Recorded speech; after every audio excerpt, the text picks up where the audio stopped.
ನನ್ನ ಹೆಸರು ಲವ ಅಂತ ಹೇಳಿ ತುಮಕೂರು ಕೇಂದ್ರ ಗ್ರಂಥಾಲಯದ ವಿದ್ಯಾರ್ಥಿಗಳ ಪರವಾಗಿ ಒಂದು ಒತ್ತಾಯ ಮಾಡ್ತಾ ಇದ್ದೀವಿ. ಇವತ್ತೇನು ಪ್ರಮುಖ ಉದ್ದೇಶ ಅಂದ್ರೆ ಕೆಪಿಟಿಸಿಎಲ್ನವರು 2984 ಹುದ್ದೆಗಳನ್ನ ಕರೆದಿದ್ದಾರೆ. ಅದರಲ್ಲಿ HK ಮತ್ತೆ ನಾನ್ HK ಎರಡು ಇದಾವೆ. ನಾನ್ HKಗೆ 2975 ಹುದ್ದೆಗಳಿದಾವೆ. ಅದರಲ್ಲಿ ಇವ್ರು ಏನ್ ಮಾಡ್ತಾ ಇದಾರೆ ಅಂದ್ರೆ ಇಷ್ಟು ದಿನ ಪರ್ಸೆಂಟೇಜ್ ಮೇಲೆ ತಗೊಂತಾ ಬಂದಿದ್ದಾರೆ. ನಮಗೆ ಪರ್ಸೆಂಟೇಜ್ ಬೇಡ, 10th ಪರ್ಸೆಂಟೇಜ್ ಮೇಲೆ ತಗೊಂತಾ ಇದ್ದಾರೆ. ಪರ್ಸೆಂಟೇಜ್ ಬೇಡ, ನಮಗೆ ವಿದ್ಯಾರ್ಥಿಗಳಿಗೆ ಸ್ಪರ್ಧಾತ್ಮಕ ಪರೀಕ್ಷೆ ಮುಖಾಂತರ ಪರೀಕ್ಷೆ ನಡೆಸಿ ಯೋಗ್ಯ ಆದಂತ ವಿದ್ಯಾರ್ಥಿಗಳನ್ನ ಆಯ್ಕೆ ಮಾಡ್ರಿ ಅಂತ ಹೇಳಿ ನಾವು ಒತ್ತಾಯ ಮಾಡ್ತಾ ಇದೀವಿ. ಯಾಕೆ ನಮ್ಮ ರಾಜ್ಯದಲ್ಲೇ ಇದೇ ಫಸ್ಟ್ ಏನಲ್ಲ, ತೆಲಂಗಾಣ ಪಂಜಾಬ್ನಲ್ಲಿ ಅಲೆ ಈ ತರ ಇದು ಪವರ್ ಮ್ಯಾನ್ ಹುದ್ದೆಗೆ ಮತ್ತೆ ಸ್ಟೇಷನ್ ಪರಿಚಾರಕ ಹುದ್ದೆಗೆ ಕಾಲ್ ಮಾಡಿರೋದು. ಇದನ್ನ ಡೈರೆಕ್ಟ್ ಆಗಿ ರಿಕ್ರೂಟ್ಮೆಂಟ್ ಮಾಡ್ಕೊಂಡಂಗೆ ಸ್ಪರ್ಧಾತ್ಮಕ ಪರೀಕ್ಷೆ ನಡೆಸಿ ಉತ್ತಮವಾದ ವಿದ್ಯಾರ್ಥಿಗಳನ್ನ ತಗೋಬೇಕು ಅಂತ ನಾವು ಎಕ್ಸಾಂಪಲ್ ಹೇಳ್ಬೇಕು ಅಂದ್ರೆ, ನಾನು 2021-22ರಲ್ಲಿ ಕರೋನಾ ಬಂದಿರೋದು ಎಲ್ಲರಿಗೂ ಗೊತ್ತಿರೋ ವಿಷಯ. ಗೌರ್ಮೆಂಟ್ ಇಂದ ಅಧಿಕೃತವಾಗಿ ನಾವು RTI ಕಾಯ್ದೆ ಹಾಕಿ ನಾವು ಇದನ್ನ ಡಾಟಾ ತಕೊಂಡಿದೀವಿ. 90ರಿಂದ 95% ಇಂದ 100% ಇರೋರು 2021ರಲ್ಲಿ 29,751 ಜನ ಇದ್ದಾರೆ.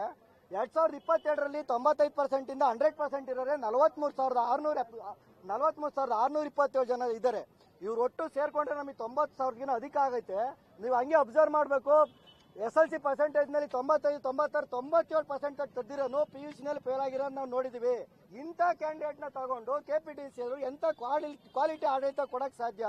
ಅದೇ ಪೊಲೀಸ್ಗೆ ಅಂತ ಹೇಳಿ 3-4 ವರ್ಷ ಓದ್ತಾ ಇದಾರೆ. ಸಣ್ಣ ಪುಟ್ಟ 2-3 ಮಾರ್ಕ್ಸ್ ಇಂದ ಮಿಸ್ ಆಗಿದೆ ಜಾಬು. ಅಂತ ಕ್ವಾಲಿಟಿ ಸ್ಟೂಡೆಂಟ್ಸ್ಗೆ ಸ್ಪರ್ಧಾತ್ಮಕ ಪರೀಕ್ಷೆ ಮಾಡಿ ಇದನ್ನ ಈಗಾಗಲೇ 3-4 ಜಿಲ್ಲೆಗಳಲ್ಲಿ ಹೋರಾಟ ಮಾಡಿದೀವಿ. ಇವ್ರೇನಾದ್ರು ಸರ್ಕಾರ ಸ್ಪರ್ಧಾತ್ಮಕ ಪರೀಕ್ಷೆ ಮುಖಾಂತರ ಮಾಡ್ಕೊಂಡಿಲ್ಲ ಅಂದ್ರೆ ಇದಕ್ಕಿಂತ ಹೆಚ್ಚಿನ ಸಂಖ್ಯೆಯಲ್ಲಿ ನಾವು ಉಗ್ರ ಹೋರಾಟ ಮಾಡ್ತೀವಿ. ಇದು ವಿದ್ಯಾರ್ಥಿಗಳಿಂದ ಎಚ್ಚರಿಕೆ ಕೂಡ ಕೊಡ್ತಾ ಇದೀವಿ. ಯಾವುದೇ ಕಾರಣಕ್ಕೂ ಇವರು ನೇರ ನೇಮಕಾತಿ ಪರ್ಸೆಂಟೇಜ್ ಮೇಲೆ ತಗೊಂಬಾರ್ದು. ಎಕ್ಸಾಮ್ ಮಾಡ್ಲೇಬೇಕು, ಎಕ್ಸಾಮ್ ನಡೆಸಿ ವಿದ್ಯಾರ್ಥಿಗಳನ್ನ ಆಯ್ಕೆ ಮಾಡ್ಲೇಬೇಕು ಅಂತ ಹೇಳಿ ಎಲ್ಲಾ ತುಮಕೂರು ವಿದ್ಯಾರ್ಥಿಗಳ ಪರವಾಗಿ ಒತ್ತಾಯ ಮಾಡ್ತಾ ಇದ್ದೀನಿ.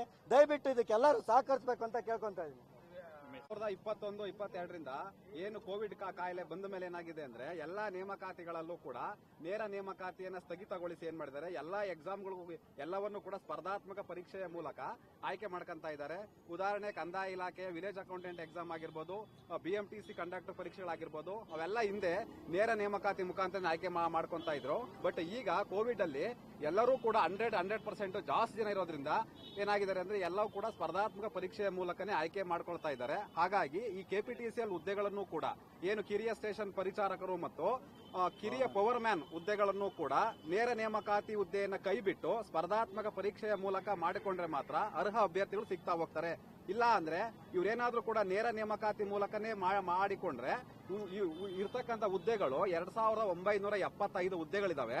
ಇಲ್ಲಿ 100ಕ್ಕೆ 100% ತೆಗೆದಿರೋರು ಮತ್ತೆ 100ಕ್ಕೆ 99% ತೆಗೆದಿರ್ತಕ್ಕಂಥವ್ರು ಸುಮಾರು 7,000 ಜನ ಇದ್ದಾರೆ.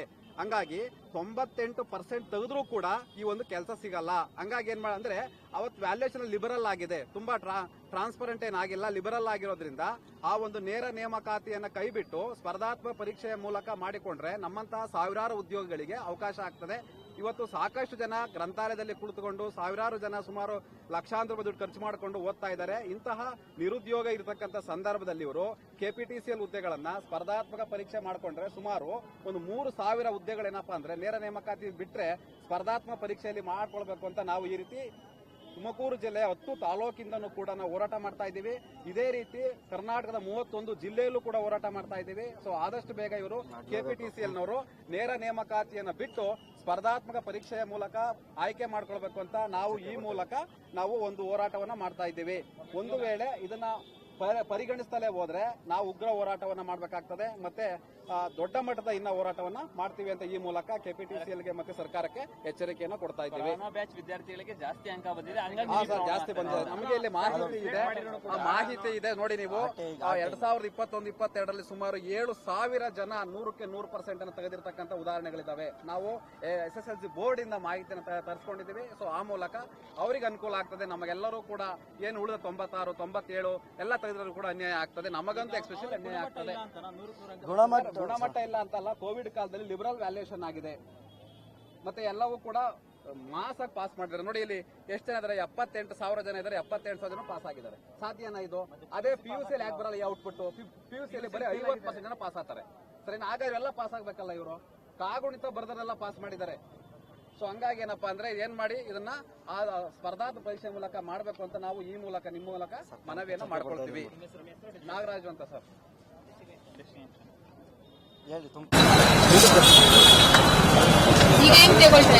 ಇವಾಗ SLC ಪರ್ಸೆಂಟೇಜ್ ತಗೊಳ್ತಾರೆ. ಈಗಾಗಲೇ ತೆಲಂಗಾಣ ಮತ್ತೆ ಪಂಜಾಬ್ ಅಲ್ಲಿ ಪರೀಕ್ಷೆ ಮುಖಾಂತರ ನೇಮಕ ಮಾಡ್ತಾ ಇದ್ದಾರೆ. ಇಷ್ಟು ದಿನ VA ಎಕ್ಸಾಮ್ ಇದೇ ತರ ನಮ್ದು ಮಾಡಬೇಕು. ಮತ್ತೆ RTIಯಿಂದ ನಾವು ದಾಖಲಾತಿ ಕಳಿಸಿದ್ದೀವಿ ಬೋರ್ಡಿಂದಲೇ. 90% ಇಂದ 100% ವರೆಗೆ 21% ಮತ್ತು ಇನ್ನು 22 ಅಷ್ಟೇ 95% 40% ಇವ್ರದೇ ಜಾಬ್ ಆಗ್ತದೆ.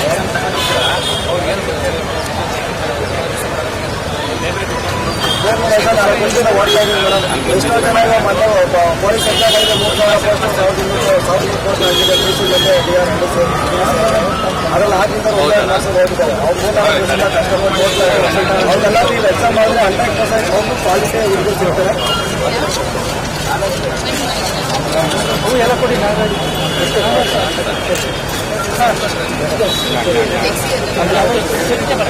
ಎಲ್ಲ ಕೊಡಿ.